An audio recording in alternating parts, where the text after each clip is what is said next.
I'm here today with James Harris, and for anybody who's worked with reptiles or amphibians in Europe, that's a very familiar name because James has been all around Mediterranean mostly, I guess, right? Yeah, mostly no. Mostly collecting reptiles, amphibians, lizards, snakes, and now they're parasites as well, and writing a lot of papers about them. I've tried to find how many papers you've written, but one source is like over 100, the other is like 316. Any idea how many? Yeah, I think it's probably over 300 by now, if you count everything. Okay. There's a lot of small notes in there. Yeah. Really small bits and pieces to get together. But yeah, I mean, if you think I've been doing it I think the first time I went to Morocco was in 94. Maybe 95, that sort of time. So it's quite a long time now. It's a bit scary when you look back and think how long it's been. Yeah. And that's so mostly Morocco. Yeah, I mean, the first herping trip I did was to Morocco. I went with my PhD supervisor as a fresh PhD student. I didn't actually really enjoy it that much as a surprising thing. I lost my luggage. Okay. Or at least my luggage never turned up. So that was a bit tough because I had to do the whole trip wearing the same clothes. And you came from England? Yes. And in those days, there weren't even direct flights to southern Morocco. So we flew to Gibraltar and changed planes in Gibraltar, went down to Agadir. And yeah, my luggage never turned up. And that had a lot of sampling equipment in it, which was annoying. I didn't have it, so we had to run around trying to get, in particular, alcohol was the complicated one, because, of course, we take genetic samples, mostly what I work on, and we didn't have any alcohol. And it's quite difficult, especially in those days. It was particularly difficult. You wander around pharmacists in Morocco saying desperately need large quantities of alcohol, and people look at you very nervously. Yeah.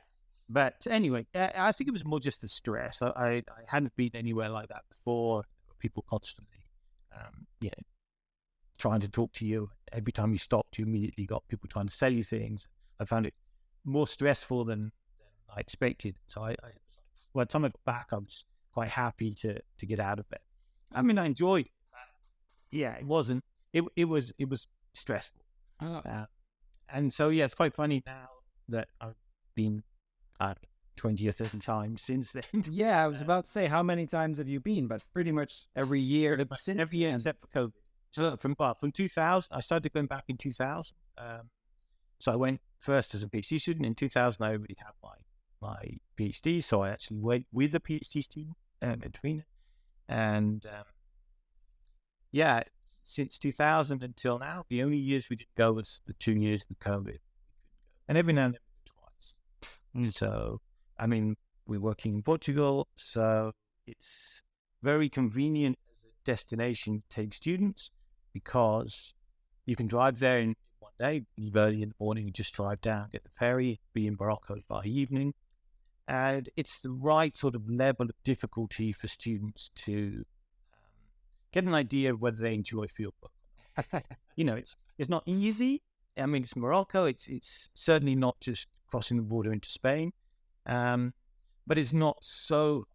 You can do things relatively easily, and we can drive down. So we put everything in the back of the car, take our tents and our cooking equipment and things you need.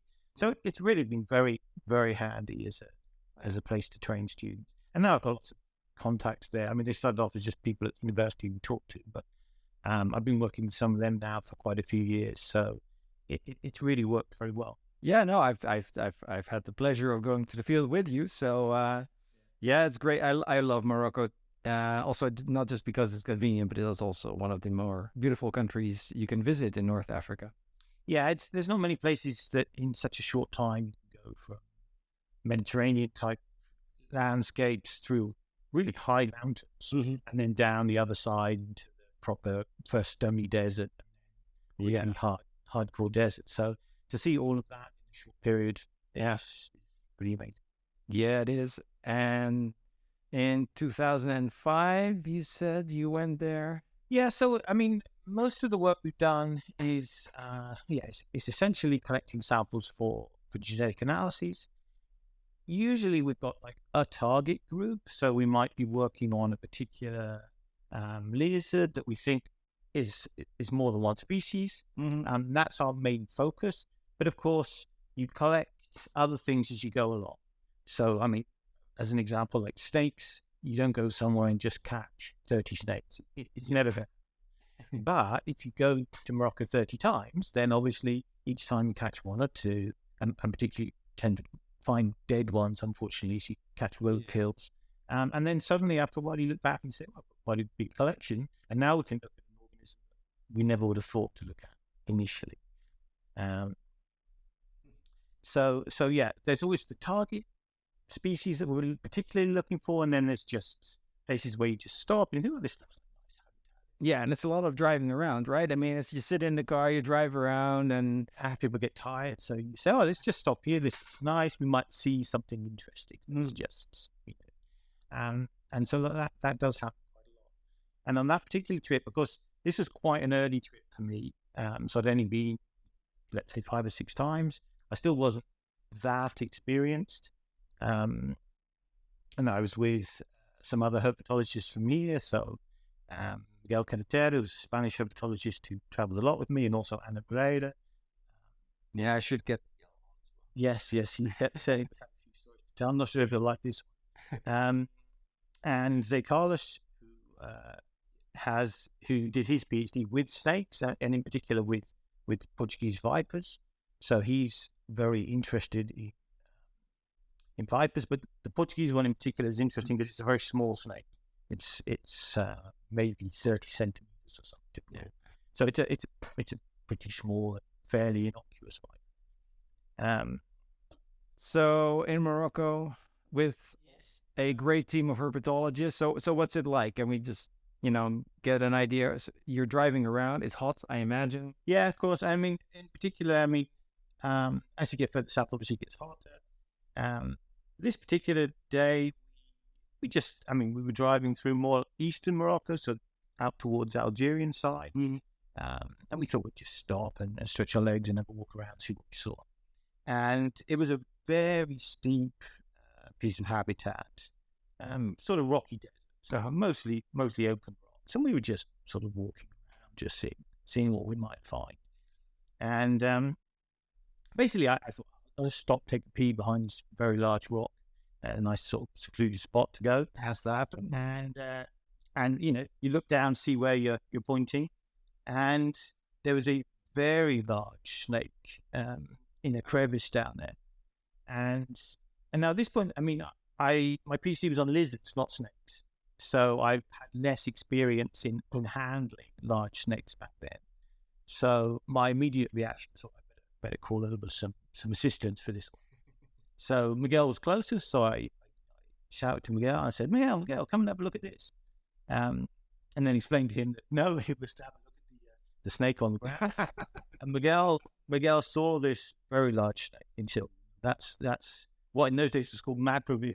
Okay. So it's a very large poison snake. Yes. And he said, yes, and to see a live one like that was a real pleasure. So we thought, no, we need to call Zé Carlos over for this, because he's got the experience handling vipers, and it's his baby. So we called Zé Carlos over, and a snake like that, it's well over to maybe meter 20. It's a big and poisonous snake. Mm-hmm. So Zé Carlos, of course, puts on his large. They're basically Viking gloves, thicker than the gloves, so that if you get bitten on the hand, you're protected. And but by the time we get there, obviously people moving around, the snakes realize that there's people about, so it slides off into a crevice. But Zé Carlos gets a good look at it. And he's like, oh yeah, I really want to catch this. So let's go away for a few hours. This will be its home territory. It'll probably come out again. So let's go off and look around in other areas, but let's come back here in a couple of hours and see if we can get it. So we went off, and a couple of hours later we come back, and we're all sort of spread out over the bit of hillside, looking to see if we can find it. And then suddenly Miguel sort of shouts, "Oh, I've seen it! It's here! It's here!" And it's a really, it was really steep incline, and Miguel's standing up above us, and Anna and myself. And Miguel tries to, and the other thing I suppose I should mention is when we catch lizards, most of the time we carry fishing rods with us. Yeah. It may sound like a strange thing to do in the desert, but you put a small noose on the end of the fishing rod, and it's an ideal way. You just noose it over the head of the lizard, and it's a very handy technique for catching lizards. So Miguel's got a fishing rod in his hand. So he sees the snake, and the snake, of course, is scared and starts heading back towards its crevice. So Miguel tries to get the fishing rod under the snake to stop it getting to the crevice, and pretty much at exactly the same moment falls because it's steep. And so he gets the fishing rod under the snake and basically flicks the snake up into the air, and then it proceeds to fall down the mountainside in a classic sort of comedic sort of boom, and he's falling down the mountain. So Carlos is at the other distance. He really wants to catch his snake. So he's just running towards us, shouting, "Catch the snake! Catch the snake!" And at this point, I look at Anna, and she's gone like white. And she hadn't really mentioned before, because she also works with lizards, that she really, really is nervous about snakes. And having a sort of 1.5 meter long venomous snake flying towards you, and obviously at this stage in an extremely angry state, is enough to make anyone go white. So she's just standing there like petrified, basically. The look on her face, I mean, she was just a ghost. And I'm not much better because I just don't have experience in catching flying venomous snakes. And so both of us are just standing there, and so Carlos just comes pounding across the mountainside. It's like a mountain goat that day. And he finally just throws himself on it. And I mean, really, that what was amazing is the look on his face, because he's used to handling little 30 centimeter. And he was just so happy. He's holding this huge viper, super rare viper. The other, of course, is lying at the bottom of the hill, sort of like all beaten up, blood. He's ripped his trousers. He's totally because it's all rocks. Yeah, it's all rocks. It's like, and he really fell. He really just fell down the mountainside. He really took a beating. And then the funniest thing was, of course, as biologists, so then we're going to take photographs. We're going to take samples, and we took some photos. And so, I mean, of course, mostly there's photos of, say, Carlos and Miguel holding the snake. And then people are like, come on, you've got to have a photo taken with the snake, because after all, you were there.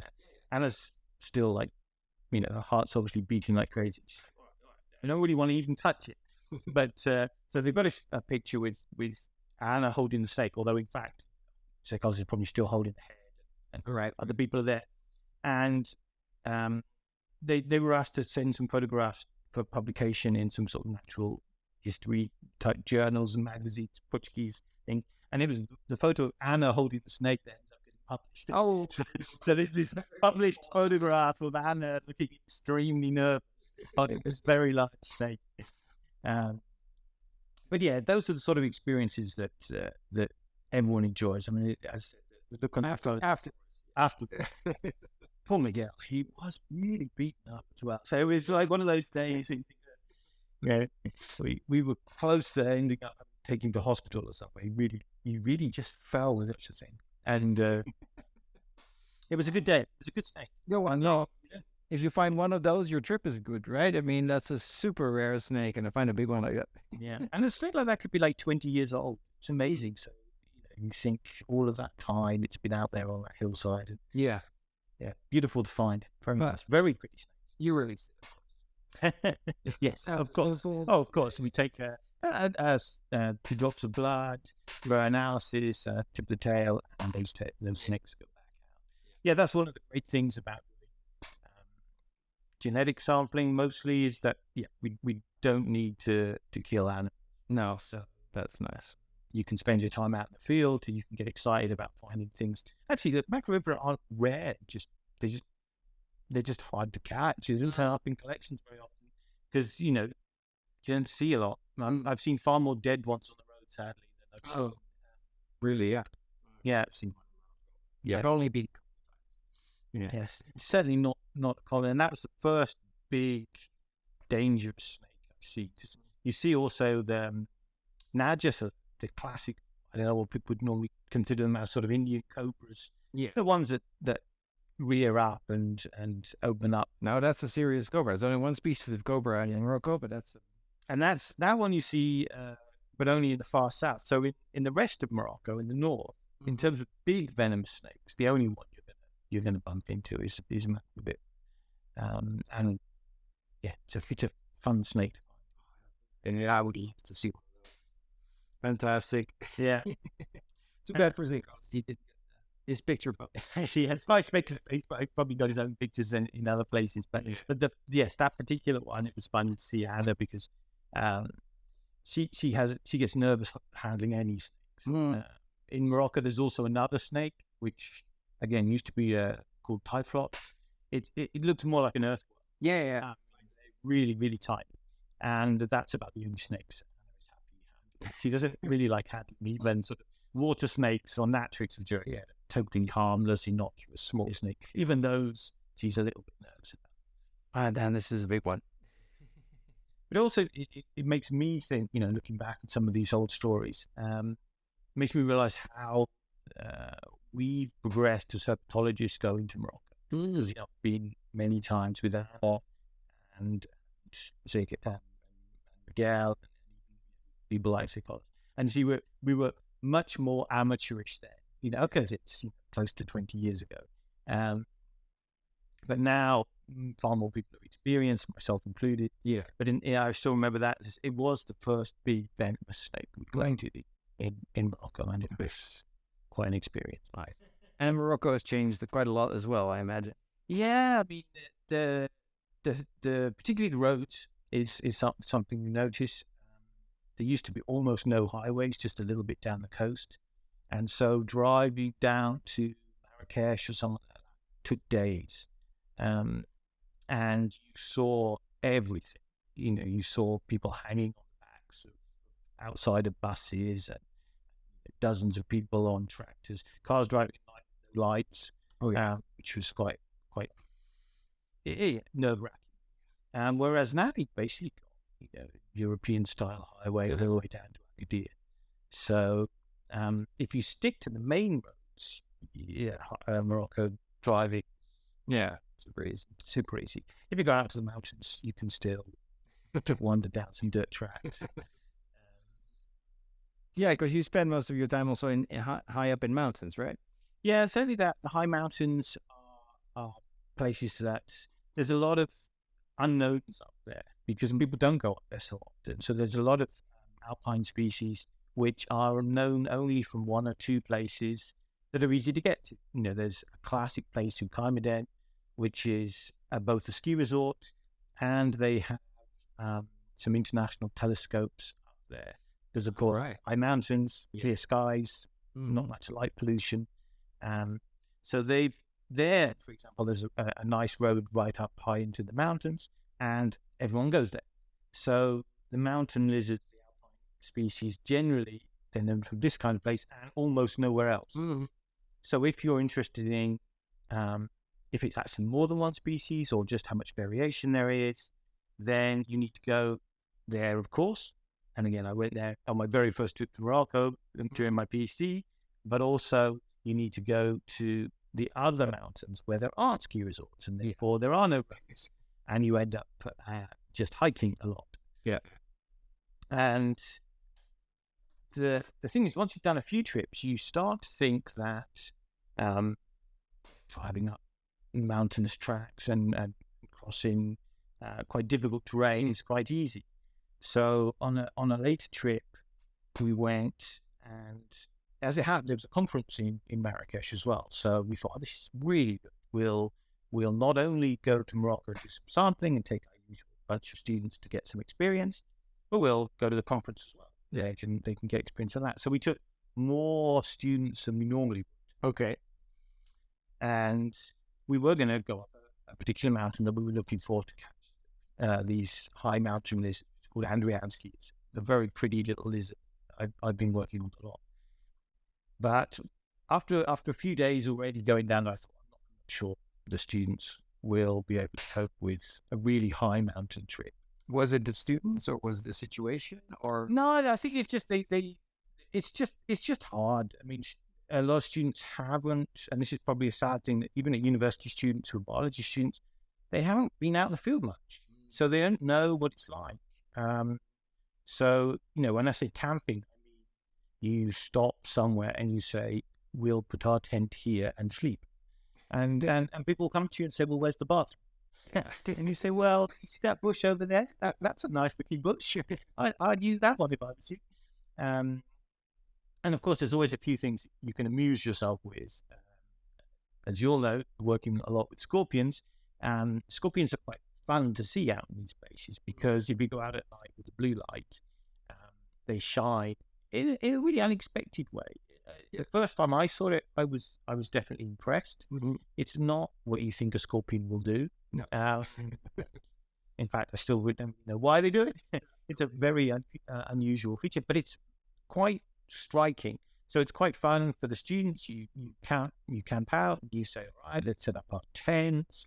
We're sitting around getting our food ready, and then you say, oh, come and have a look at this as it gets dark, and you take your dark light out and shine it around. There are lots of scorpions in these places. So sooner or later, you're going to see a very, very bright scorpion. And then, of course, all the students start to panic because they think somehow the scorpions are going to wander into their tents at night. So on this particular trip, I had an experienced postdoc with me, Daniele Salvi, done quite a lot of work with me in Morocco. And we said, all right, let's split up, because we've actually got, on this trip, we had so many people, we had 2 cars.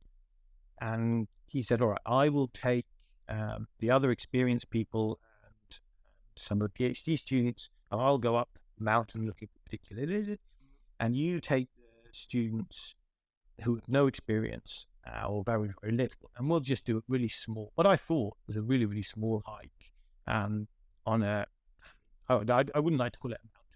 Yeah, some of the hills. Right. There were some species there we were interested in finding if we could. So I thought this would be nice. It'd be nice and easy. We'll just do it. Literally camp, get up the next day, hike for 2-3 hours, get to the place, Nice. see if we find anything in a few hours hiking. This should be really straightforward. But as I said, I was taking only the inexperienced students. So, we camped. I showed them scorpions. It was all kind of fun. And then the next morning I said, all right, make sure you've all got plenty of water. So, everyone's got to carry a couple of liters of water with you. It gets hot, pretty open territory. And we start hiking up there. And again, I picked this as an easy walk.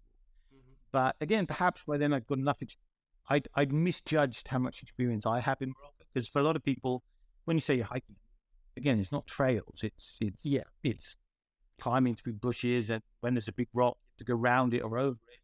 However you're going to do it, you get goat tracks sometimes in places, but it's not what many people think of even as hiking, because they're used to hiking on very easy trails, which are marked. Yeah.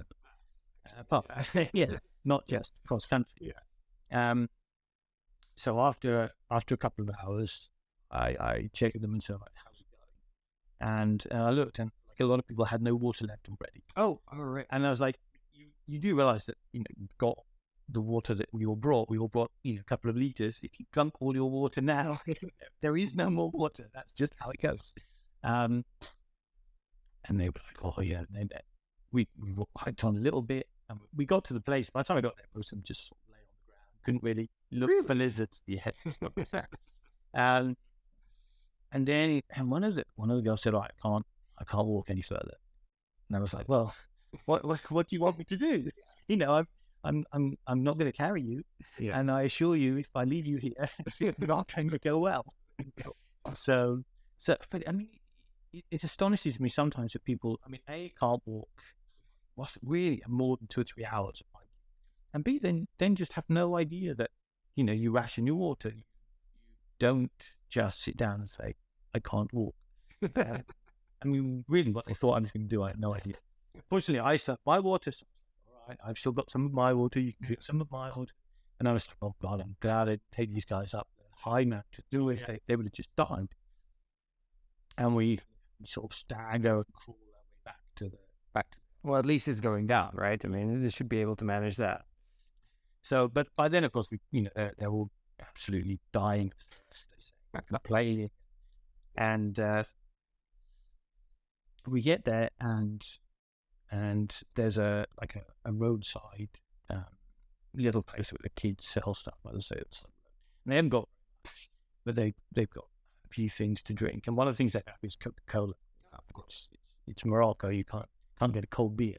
And so people get in the car, and they're thirsty, so they start drinking. And the young lad in the front seat of the car just takes a large bottle of Coca-Cola and starts glugging, just like glug, glug, glug, glug, glug. I thought, it's just kind of weird behavior, but he just glug, glug, glug. And then I looked at it, and he just literally vomited into the windscreen. We're sitting in the car, so it's just like, that's the windscreen of the car, and then glass back over pretty much everything. So we're all just like soaked in Coca-Cola water. I mean, I hadn't been in the stomach for very long, but even so, we're all a bit sort of like, it's like, okay, get him out of the car. So we try, we're sitting down by the side of the road, and I suddenly realized these kids are really struggling. I mean, I thought it was just, kids moaning. Yeah. But, so the guy sitting by the side of the road, of course, the local Moroccan kids who've been selling us stuff from their little stall by the side of the road will come over to have a look, because they're all quite excited about it. It's not often you see someone vomit into the window of the car from the inside. And one of the small boys comes up, and he takes some herbs or something from the side of the road, and he's clearly indicating that this is something you should sniff or do something with.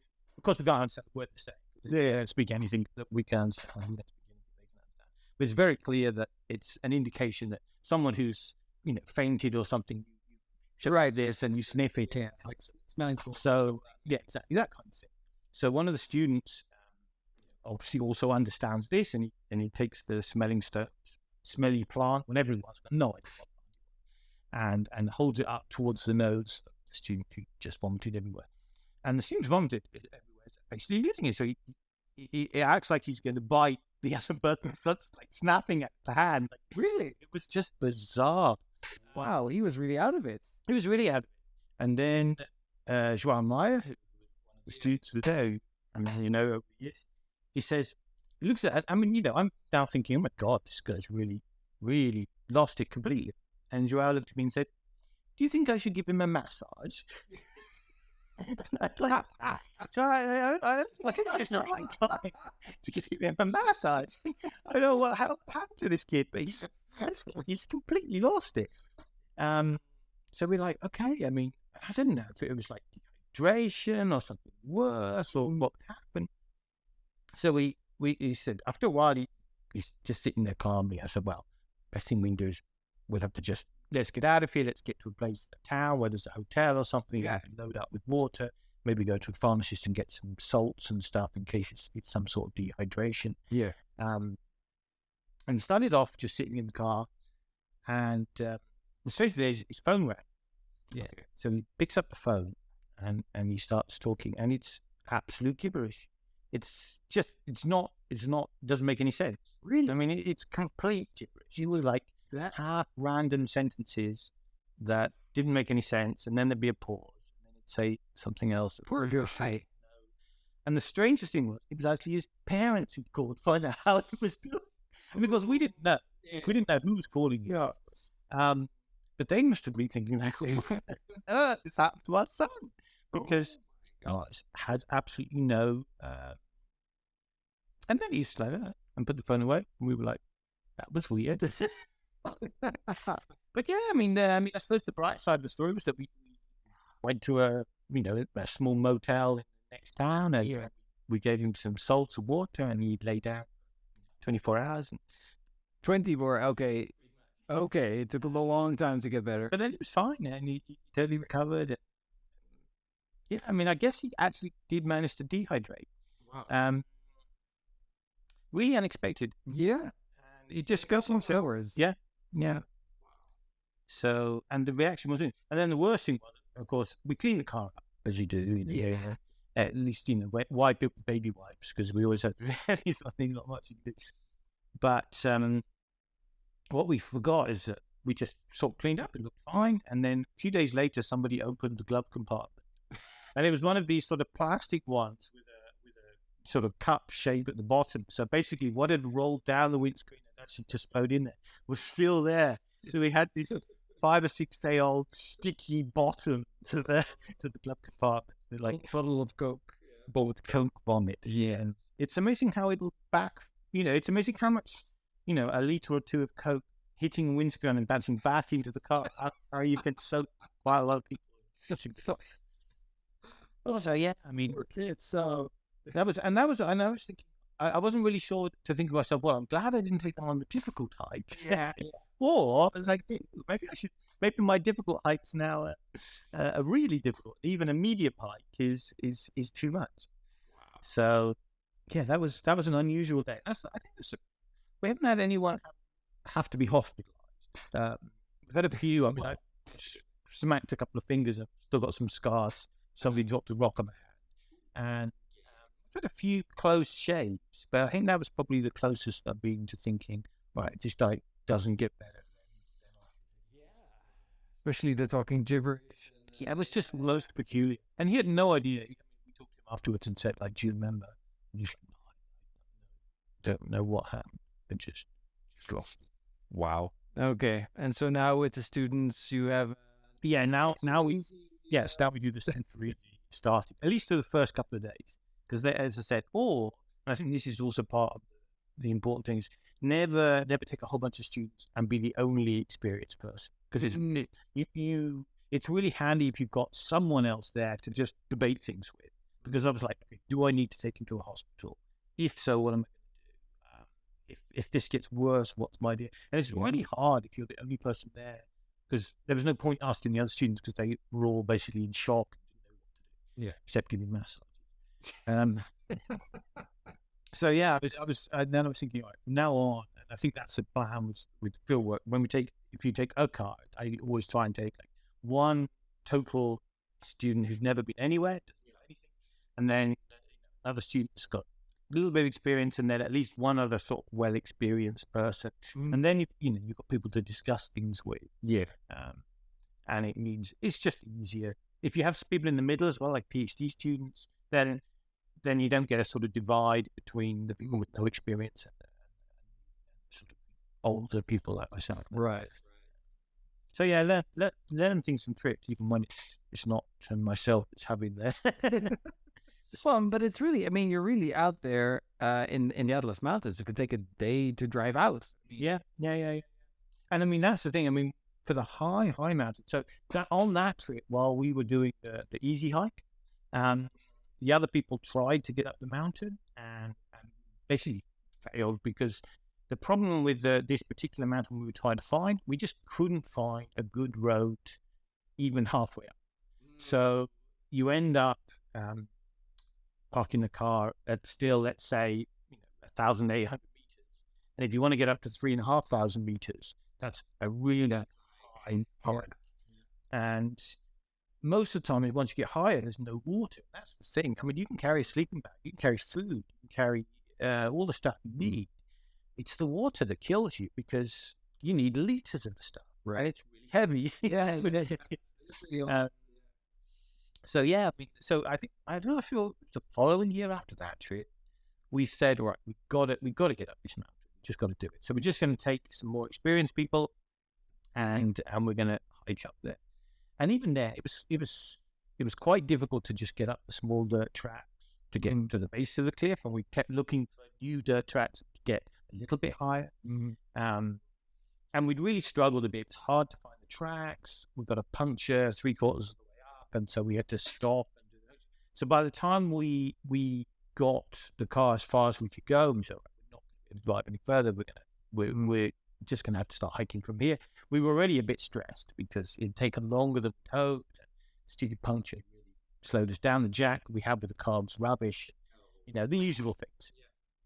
So we get out. So all right, let's just hike it. We can do this. And we had a plan early in the mornings, just slept there by the car.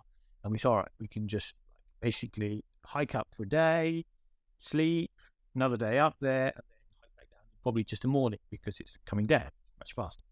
So it's not going to be that long away, but we've got to take everything. So, got the things we thought the species might be a new species, so we wanted to take calipers to measure it with, choose alcohol for the samples, and all the bits and bobs. You need the cameras and things like that. Okay, how are we going to organize this? Right? You're going to carry the tent. Yes, that's okay. Right, you are carrying water. We've got tons of water. Not going to have any problems with water yet. Fine. Got all the equipment we need. Yeah, everyone's got everything ready. But we really wanted to get started. So everyone's about this 5 hours. And we're like, okay, we can all sleep in one tent for that short period of time. It's going to be a total squeeze, but we can do it. And we start. And the hike's not too bad to begin with. It's a proper trek. Mm-hmm. And probably after we've been hiking for sort of 4 or 5 hours, there was still like a little hut with some shepherds, and they were there. And people are incredibly nice in those sort of rural places. They don't see people coming through. So they were sort of, again, not speaking, but showing with their gestures, do you want to sit and eat some bread with us or whatever? No, we're good. We're going to get up this mountain. We're still going up. So very nice. Rest for a little bit as you do and keep hiking up. We keep hiking up. And then we're absolutely exhausted. I mean, that day of hiking up mountains is always the killer. But, we've taken experienced people this time. We know what we're doing. We get there and we get pretty high. We're like, all right, we're not right where we want to be, but we could probably be there in a couple more hours tomorrow. So we've done the vast majority of the hike. We destroyed ourselves climbing up this mountain. We'll sleep and we'll go on tomorrow. So let's get organized. Get the tent out, I think. And then Mafalda, who's a PhD student who was working on that particular species, and she said, all right, and we got to say, okay, where's all the stuff? We've got the cooking stuff. And she said, James, okay, where's the food? I was like, all right, I don't know. Maybe that bag, maybe that bag. And then we're looking around. And then she said, no, James, where's the food? And I was like, I've got some bad news. We brought everything, except we forgot to bring any food. And of course, Mafalda just doesn't. She's just saying, James, it's not funny. It's not funny anymore. Where's the food? And I'm like, all right, so, no, we forgot the food. so this is the experience, people. We know it. So I was like, well, I've got like a packet of sweets in my pocket, which I'm not going to carry on the way up. Anyone else got anything? And then Daniele says, well, actually, because I'm sure this is going to be a new species. And everything. So I, as well as all the stuff I was supposed to carry, I also snuck into my bag a bottle of wine and an Italian sausage. Because I wanted this to be, when we get the new species, we're going to have Italian sausage and a bottle of wine. So I'm like, right. So basically, for the next 6, what we've got is like an Italian sausage and like half a packet of sweets. And my father cooked it, and I'm vegetarian. So we're like, well, what can we do? I mean, thin slice of sausage, everybody. That's your dinner. Breakfast, thin slice of sausage, everybody. That's for breakfast. It was quite hard. But then, so we hiked up the next little bit of the mountain the next morning. And the good news was, lo and behold, the little lizards were there. And then this is about our 3rd trip trying to get up this mountain. So we were super happy to find them. And it was what we were looking for. And it probably is a new species. We still haven't described it, but it probably is. And so Daniel said, right, let's get the bottle of wine open. Let's drink that because we found the thing. It looks a bit different and we're sure it will be something different. So let's celebrate. And I have to admit, when you're at 3,500 meters and you haven't eaten anything for a day and a half, it's amazing what happens when you drink a bottle of wine. You can really feel, I don't think I've ever felt so drunk on a quarter of a bottle of wine because it really was empty stomach. Yes. So we drank a bottle of wine. It was like, we've got some lizards, so let's just, we don't need to stay that whole second day. Let's just hike back down. So we spent that afternoon hiking back down. So in the end, it was only 2 days we were eating it. Wasn't that bad. Still. But yeah, experienced herpetologists take everything with them. Forget that. Yeah. Yes. So I'd like to say I've actually improved from the first trip where I flying snake, I didn't know what to do, to full ability by the end. But no, I still forgot. Kind of important. One of those things. But yeah, that's it. So certainly we've had some fun in Morocco. When was that? That would have been, I mean, my father was here. She stopped around 2015. So I think it would have been about 2012. So I think it's probably about 10 years between the first trip and the last of those. But yeah, as I said, we carried on going. Yeah. And there's certainly been, well, I see your repair on the car. I'm not sure if I'm supposed to tell stories with you. That was a good repair. So at one point we often don't have quality vehicles here at CBO. So we trying to go up mountains with a Renault Kangoo, basically, which is a good little car. Surprising. But you can rip the bottom out of it, bouncing over big rocks on dirt tracks that nobody sensible would take anything except a four-wheel drive. And one time we were driving along, Harry was there, and suddenly people are like, I'm smelling a lot of petrol. And we stopped the car, and we were on a dirt track that obviously not another car is going to come by. Oh, I remember. And there's petrol pouring out of the fuel line. And yeah, you got out there with the pliers and got some, and I think we just had like sellotape, ordinary old sellotape. You had some actual tape, some good tape. Yeah. And we taped it up and we thought, oh, that'll get us to the next village. And in fact, it got us all the way back to Portugal. Yeah. So it worked very well. So I don't think we even told the people here that. No, I think we just thought, well, that's fine. They'll be all right. Good little repair job. So are you going again this year? Yeah, let's see. I'm not sure. I mean, I've got a lot of field work. Normally late spring. It's still my preferred time of year. But I have been later in the summer. It's very hot, and we don't need to go when it's that hot, so I prefer not to. And in the autumn, sometimes it can be good. A lot of people like going in the autumn. And this spring, I've got a lot of field work to do here in Portugal. But I have got some new master students that need their initiation. Yeah. So I think I might try and go in September. Even if it's just a short trip, just so that they get their experience, get some more stories to tell. Let them practice a bit walking up hills before. Exactly. Make sure they take sensible boots, because I mean, you tell people 10 times over take sensible boots, and they think, I bought my tennis shoes. I thought that was good shoes. They're like, not exactly. No, not the ideal footwear. Yeah, you got to be walking on sharp rocks for 2 weeks in a row. Yeah, Prid.